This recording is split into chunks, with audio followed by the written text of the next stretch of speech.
welcome to Lady Boss HR. So today I am going to talk about the M word. Yes, I'm going to talk about menopause and why, in my opinion, it needs a rebrand in the workplace. Did you know that almost 60% of women that are going through the menopause report it having a negative impact on their working life, which is a huge amount of women within the workplace? They report all types of symptoms, but 65% report a lack in concentration. 58% of women going through the menopause report an increase in stress levels. And 52% of women that are going through the menopause report having a lack of patience with their clients and colleagues. Worryingly, quite a lot of the time, you will find that there are absences due to menopause, whether that being physical or emotional symptoms of the menopause. And a lot of women just do not feel comfortable approaching or talking to the line manager about this. So not only is the absence reported incorrectly and it's not managed in the right way, but also women can go as far as leave the organisation. So you could potentially lose a talented woman within your business just down to the fact that you've not handled the symptoms very well and not given that support that you should do.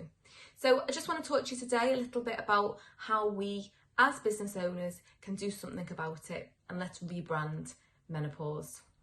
Menopause is a predictable life change for women within the workplace, yet most organisations fail to acknowledge or even look at any strategies to help support women.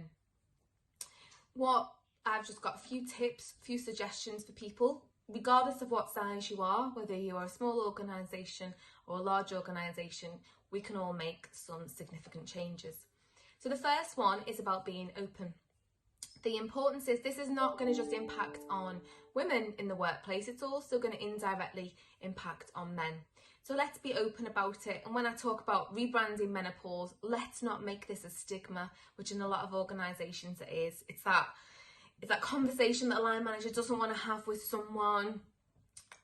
We need to be open and get educated. So let's look at how can we educate our people, how can we educate our managers. And some ideas around this would be having some maybe drop-in sessions. I know quite a lot of organisations do things like have a Meno cafe where people can drop in, have a conversation if they're going through the menopause, have sort of groups of people that can share their experiences, support one another.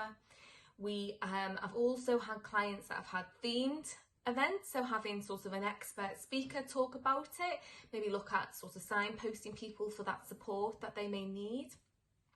And if you're a really small organisation but you just want to play your part, there's lots and lots of free information that you can download and just play your part, print it out, or get the packs, put them on your intranet, put them in your sort of breakout rooms, and let's just be open and transparent about the menopause.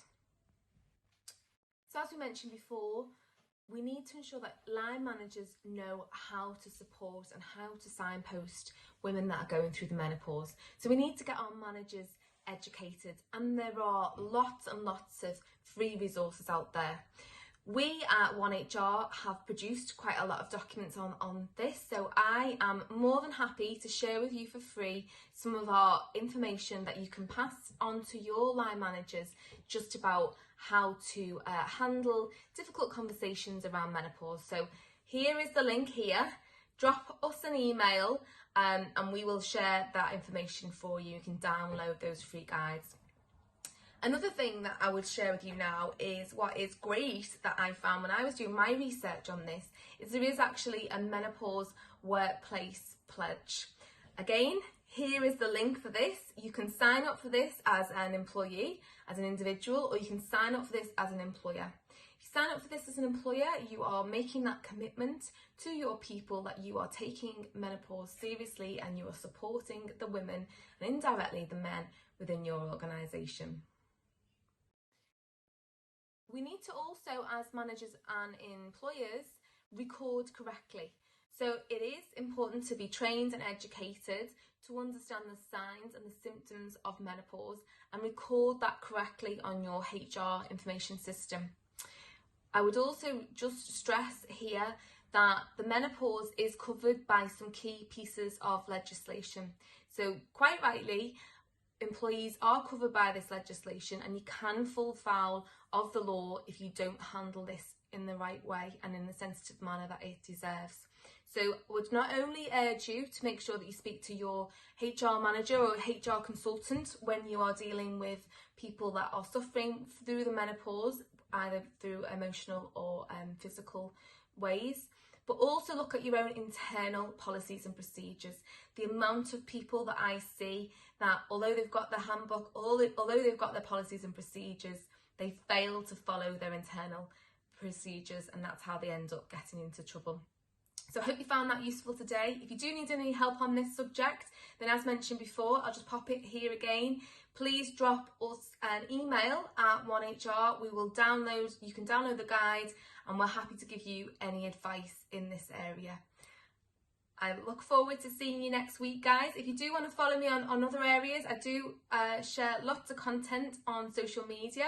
Here are the links now. I'd love you to engage with me on other platforms as well. If you've got any ideas, anything you'd like me to talk about, any questions, please do not hesitate to reach out to me.